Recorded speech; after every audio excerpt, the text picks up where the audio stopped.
আসসালামু আলাইকুম সবাইকে। এটা হচ্ছে আমাদের প্রথম ব্লগ। আমরা হচ্ছে আজকে কক্সবাজারের উদ্দেশ্যে রওনা দিলাম। তো আজকে আমি আপনাদেরকে প্রথমবার এয়ারে জার্নি করলে কি কি করণীয় সেটা ডিটেলস জানাবো। এজন্য আপনাকে পুরো ব্লগটা দেখতে হবে, একটু মিস করতে পারবেন না। তো আমরা হচ্ছে সকাল 8টা বাজে, 8টা বাজে হচ্ছে আমরা বাসা থেকে রওনা করি এয়ারপোর্টের উদ্দেশ্যে। আর সকালবেলা যেহেতু ছিল, রাস্তাঘাট একদম ক্লিয়ার ছিল, আপনারা দেখতেই পাচ্ছেন আমাদের যেতে কিন্তু একদমই সময় লাগেনি। সো আপনারা সব সময় চেষ্টা করবেন এয়ারপোর্টে 2 ঘন্টা আগে যাওয়ার জন্য, যাতে ওইখানে কোনো প্রবলেম হলে সেটাতে আপনাদের সময়টা মেনটেন করতে পারেন।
সকালবেলা রাস্তাটা একদম ফাঁকা থাকার কারণে আমার মনে হচ্ছিল যে আমি বাইরের কোনো কান্ট্রিতে চলে আসছি, এত বেশি ভালো লাগছিল।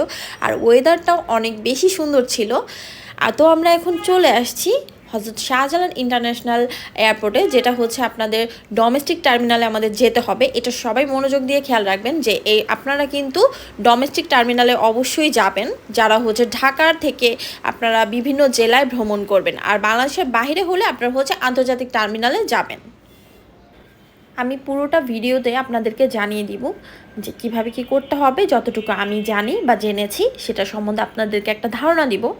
তো প্রথমেই হচ্ছে আমরা গাড়ি থেকে নামলাম। নামার পরে এখানে ফার্স্ট যে চেকিংটা হয় সেটা হচ্ছে আমরা করে নিচ্ছি। ব্যাগগুলো এখানে জমা দিয়ে দিতে হবে, আপনার হ্যান্ডব্যাগ সহ এখানে দিতে হবে, ঠিক আছে?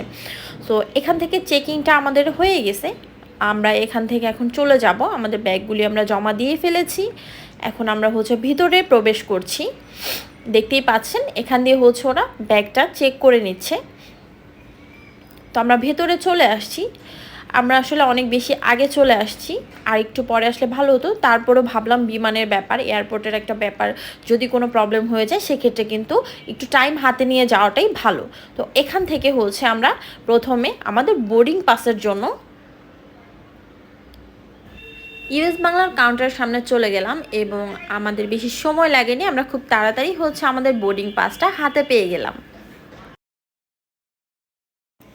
আমরা এখন ভিতরে চলে যাচ্ছি। এখানে আপনার বোর্ডিং পাসটা চেক করবে, দেন আপনার ভিতরে গেলে হচ্ছে লাস্ট একটা চেকিং হবে। এবং এইটার যে মজার বিষয়টা, যেটা আমি হচ্ছে ক্লিপটা নিতে ভুলে গেছি, আসলে তখন ব্যস্ত হয়ে পড়েছিলাম যার কারণে হচ্ছে ক্লিপসটা নিতে পারিনি, যেটা হচ্ছে আপনার এখানে ওরা আপনার ঘড়ি, ফোন, হ্যান্ডব্যাগ সব কিছু চেকিং দিবে। এবং লাস্ট যেটা করবে, আপনার ছেলেদের যে বেল্ট আছে, কোমরের যে প্যান্টের সাথে যে বেল্ট পরে সেটাকেও তারা চেক করবে। তো দেন আমাদের চেকিং শেষ হয়ে যাওয়ার পরে আমরা হচ্ছে অপেক্ষা করছিলাম প্লেনের জন্য, যে কখন আমরা হচ্ছে বাসে উঠবো এবং বাসে করে প্লেনের কাছে যাব, দেন প্লেনে উঠবো। আমাদের ফ্লাইট ছিল 11টা 15-তে। তো আমাদের হচ্ছে বাস চলে আসছে। আমরা এখন উঠব এবং উঠে প্লেনের উদ্দেশ্যে রওনা হব। যারা হচ্ছে আপনার ইকোনমি ক্লাসে যাবেন তাদেরকে বাসে করে নেওয়া হয়, আর যারা হচ্ছে আপনারা বিজনেস ক্লাসে যাবেন তাদেরকে প্রাইভেট কারে করে নেওয়া হবে। সো আমরা হচ্ছে ইকোনমি ক্লাসে গিয়েছিলাম, যার কারণে আমরা হচ্ছে বাসে করে যাচ্ছি।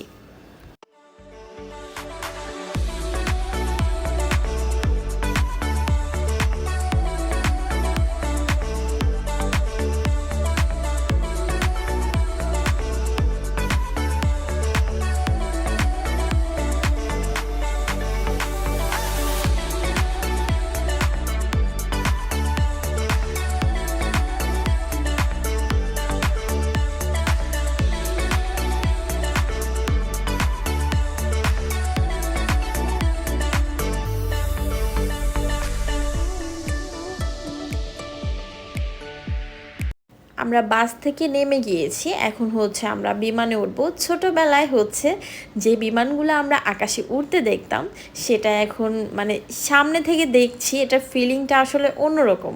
তবে ছোটোবেলারই সেই আকাশে ওড়া প্লেনের আনন্দর মতো সে আনন্দটা আসলে আজকে পাইনি। এটা আসলে বড় হলে ছোটোবেলার যে আনন্দটা সেটা আর ফিল করা যায় না। ছোটোবেলার আনন্দটাই একরকম, তখন আমরা ছোটোখাটো বিষয় নিয়ে হ্যাপি হয়ে যেতাম, আর বড় হওয়ার সাথে সাথে আমাদের চাহিদাগুলোও বাড়তে থাকে। সো যাই হোক, দেন আমরা হচ্ছে আমাদের সিট নাম্বার মিলিয়ে সিটে বসে পড়লাম। এখানে আপনাদের সামনে দেখতে পারবেন যে ওদের হচ্ছে সেফটি ইনস্ট্রাকশন একটা বই থাকে, যেটা আপনারা অবশ্যই পড়ে নেবেন। এটা পড়ে নেওয়াটাই আপনাদের জন্য ভালো হবে। আর এখানে এখন অলমোস্ট হচ্ছে সবাই প্লেনে উঠে গিয়েছে, তো আমাদের প্লেনটা মেবি এখন রানওয়েতে যাবে। তো দেখে নিচ্ছে যে সব কিছু ঠিকঠাক আছে কি না, সবাই ঠিক মতো বসতে পেরেছে কি না। আসলে ইউএস বাংলার সার্ভিসটা অনেক বেশি ভালো ছিল, আমার কাছে মনে হয়েছে যে ওদের সার্ভিসটা অনেক ভালো। সবার কাছে কেমন মনে হয় সেটা আসলে আমি জানি না, তবে আমার কাছে অনেক বেশি ভালো লেগেছে। আমরা এখন রানওয়ে অবস্থাতে আছি, তো কিছুক্ষণের মধ্যে আমাদের বিমান ফ্লাইং করবে। আপনারা কেউ এই সময় ফোন ইউজ করবেন না এবং সিট বেল্টটা ভালো করে বেঁধে নেবেন।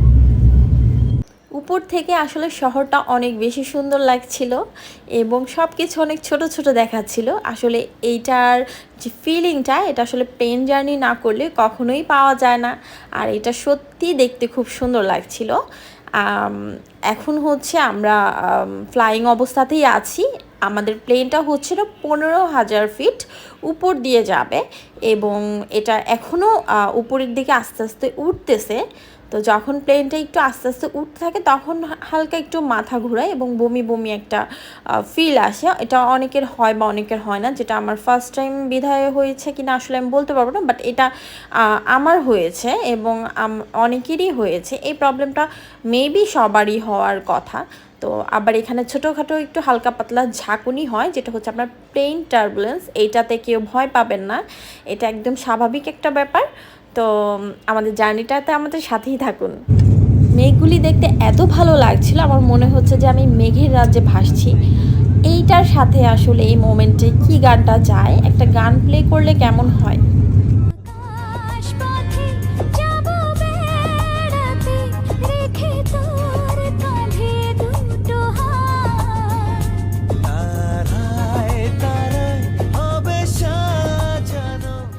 ও মাই গড, আমাদের তো গান শুনতে শুনতে স্ন্যাক্স টাইম চলে আসলো।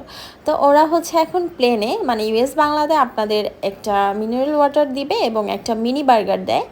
তো এটা যেটা হচ্ছে করোনাকালীন বন্ধ ছিল, বাট এখন ওরা আবার এটাই স্টার্ট করেছে। এখন আমরা হচ্ছে পেয়ে গেলাম একটা মিনি বার্গার এবং একটা মিনারেল ওয়াটার। আপনারা দেখতে পাচ্ছেন এখানে আমার বেবি ঘুমাচ্ছে। তো আমার বেবি হচ্ছে এটা নিয়ে অনেক বেশি এক্সাইটেড ছিল। ওই হচ্ছে এটা দেখতে পায়নি কারণ ও ফুল প্লেন জার্নিটা ঘুমিয়ে পার করেছে। আসলে ওর অনেক খারাপ লাগছিল, দেন ও ঘুমিয়ে পড়েছে। আসলে বাচ্চারা ছোট ছোট জিনিসগুলো পেলে অনেক বেশি হ্যাপি হয়ে যায়। এটা যেহেতু ইউটিউবে দেখেছে অনেকবার, তো এটা নিয়ে অনেক বেশি এক্সাইটেড ছিল। তো দূর থেকে হচ্ছে এখন মেঘ, সাদা সাদা মেঘ দেখা যাচ্ছে এবং নদী দেখা যাচ্ছে। অনেক ছোট লাগছে নদীগুলো দেখতে, আর দূরে পাহাড় দেখা যাচ্ছে। পাহাড়গুলি মনে হচ্ছে একদম ছোট ছোট, তেমন একটা কিছু বোঝা যাচ্ছে না। অনেক বেশি সুন্দর লাগছে দেখতে, অনেক বেশি ভালো লাগছে। তো এখন হচ্ছে আমরা কক্সবাজার চলে আসছি, মেবি কিছুক্ষণের মধ্যে আমরা ল্যান্ড করব। আমরা এখন মেবি সুগন্ধা বিচে আছি। এখানে হচ্ছে সাইমন দেখা যাচ্ছে, সি ক্রাউন হোটেলটা দেখা যাচ্ছে এবং অনেকে দেখলাম জেটস্কি করতেছে, সেটাও দেখা যাচ্ছে। তো আমরা এখন ল্যান্ডিংয়ের মধ্যে আছি, ল্যান্ড করব কিছুক্ষণের মধ্যেই। এখন হচ্ছে আমরা আমাদের হোটেলের উদ্দেশ্যে রওনা হব, যেহেতু আমাদের হচ্ছে আগে থেকেই হোটেল বুকিং করা ছিল। সো ওইখান থেকে কিন্তু আমাদের জন্য গাড়ি পাঠিয়ে দেওয়া হয়েছে এবং আমরা হচ্ছে সেখানেই যাচ্ছি। তাদের গাড়িতে করে আমরা হচ্ছে হোটেলের উদ্দেশ্যে রওনা দিব। আমরা যেহেতু ঢাকা থেকে আগে থেকেই বুকিং দিয়ে এসেছিলাম, তো এর জন্য হোটেল থেকে আমাদের ফ্রি পিক আপ ছিল এবং হোটেল থেকে আমাদের জন্য গাড়ি পাঠিয়ে দেওয়া হয়েছে, যেটাতে করে আমরা এখন হোটেলের উদ্দেশ্যে রওনা দিব। আমরা গাড়িতে উঠে বসে পড়লাম। তো এখন আমরা হচ্ছে ওশান প্যারাডাইজে চলে যাচ্ছি এবং নেক্সট ব্লগে থাকবে ওশান প্যারাডাইজের মতো 5 স্টার হোটেলে এক রাত থাকলে আপনারা কী কী সুবিধা পাচ্ছেন। তো নেক্সট ব্লগে আপনাদের সাথে আবার দেখা হবে। আজকের ব্লগটা এই পর্যন্তই। সবাই ভালো থাকবেন। আল্লাহ হাফেজ।